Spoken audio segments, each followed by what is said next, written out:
Nous sommes ensemble pour 3 heures d'information jusqu'à 15 heures. Voici les titres de ce jeudi 18 août. Et d'abord, ce très violent orage qui s'est abattu sur la Corse ce matin, faisant 3 morts. Une femme de 72 ans, une jeune fille de 13 ans décédée au camping de Sagone, c'est en Corse du Sud. Les rafales de vent enregistrées sont des records absolus. On y revient dès le début de ce journal. En quelques minutes, c'est donc un déluge qui s'est abattu sur la Corse, un violent orage qui a fait 3 morts.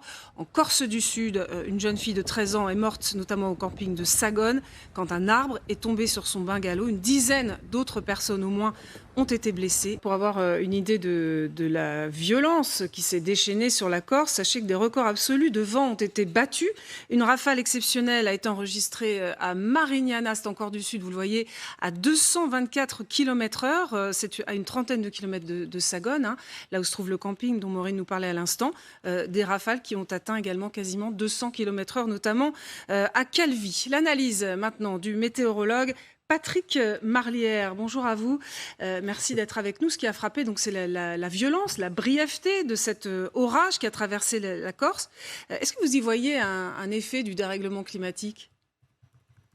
Forcément, c'est associé puisque on a déjà supporté plusieurs vagues de chaleur qui ont eux-mêmes été suivies en juin, en juillet d'orages extrêmement violents. On se souvient de ces chutes de grêle extrêmement importantes sur la métropole. Et puis là, évidemment, compte tenu, et on l'annonçait dans tous les bulletins météo, de la température de la Méditerranée à plus de 30 degrés, qui est un véritable moteur à ces orages, et ils nous ont tous un peu surpris dans les prévisions météorologiques, hein, vous le précisiez, et ils étaient plutôt attendus entre Corse et continent. Ils se sont décalés un peu, ils se sont développés davantage et ont traversé toute l'île de Beauté. Juste pour une comparaison, les 197 km/h à Calvi constituent un record absolu. Il faut remonter en 1999 avec les tempêtes que l'on a nommées tempêtes du siècle pour retrouver de telles valeurs. Donc évidemment, on est même 30 km/h au-dessus des records qui ont été mesurés à la même époque. Donc voilà, situation exceptionnelle, record exceptionnel. Sans nul doute, ces orages de cette mi-août resteront dans les annales météo par leur violence et les phénomènes associés. Alors, on n'a pas de boule de cristal, évidemment, Patrick Marlière, mais est-ce qu'il faut s'attendre à de tels épisodes similaires dans les années qui viennent ?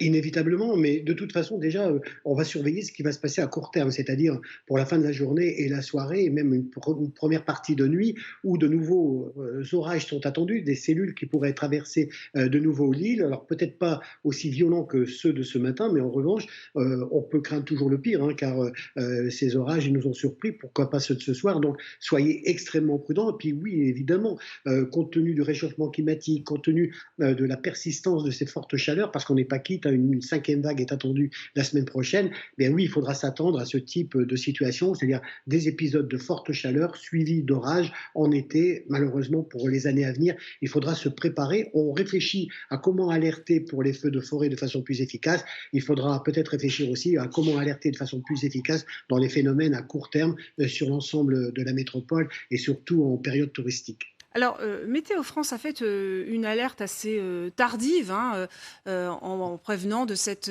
alerte vigilance orange jusqu'à 11 heures ce matin. Est-ce qu'on se laisse surprendre par ces événements ? C'est difficile d'anticiper ? C'est extrêmement difficile. Bon, on n'était pas surpris par l'activité orageuse qui était annoncée. En revanche, il y avait un premier niveau de vigilance qui était sur l'ensemble du territoire et sur la Corse y compris.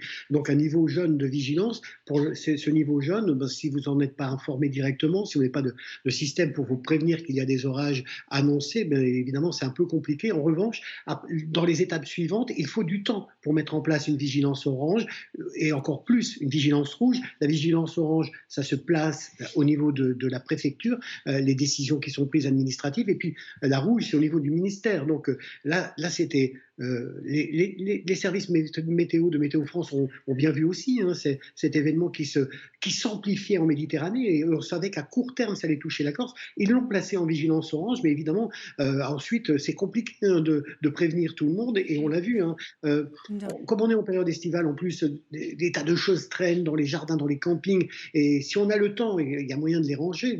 Mais là, surpris par cet événement, eh bien, tout cela s'est transformé parfois en projectiles et ont provoqué évidemment des dégâts au niveau de la sinistralité, au niveau des assurances. Ça risque d'être très important de ce qui vient de se passer depuis ce matin. Et ce compte tenu en plus des victimes, voilà une situation qui est vraiment exceptionnelle et un peu perturbante, même pour les météorologistes. Une dernière question, Patrick Marler, en tant que météorologue, quelles leçons vous tirez de cet été qui a été particulièrement éprouvant d'un point de vue météorologique? Bah écoutez, depuis 2018, on subit des canicules de plus en plus importantes. Ce qui s'est passé, c'est qu'en 2021, on a eu un été qu'on a classé presque de pourri hein, sur l'ensemble de la France, avec un été qui était quand même très pluvieux. En revanche, là, ça vient confirmer hein, ce qu'on annonce depuis 30 ans. Les phénomènes météorologiques vont s'amplifier de par leur importance, et on est en plein dedans avec les orages de ce matin, et puis aussi les vagues de chaleur qui sont associées à ce réchauffement climatique. Donc voilà, les leçons, c'est qu'aujourd'hui, il y a encore beaucoup à travailler pour l'information météorologique, pour les alertes météorologiques auprès du plus grand nombre, auprès du grand public. Et là, évidemment, les médias vous jouez un rôle très important. Merci infiniment Patrick Marlier pour votre analyse de cet événement météorologique qui a surpris évidemment ce matin en Corse et qui, rappelons-le, a fait 3 morts.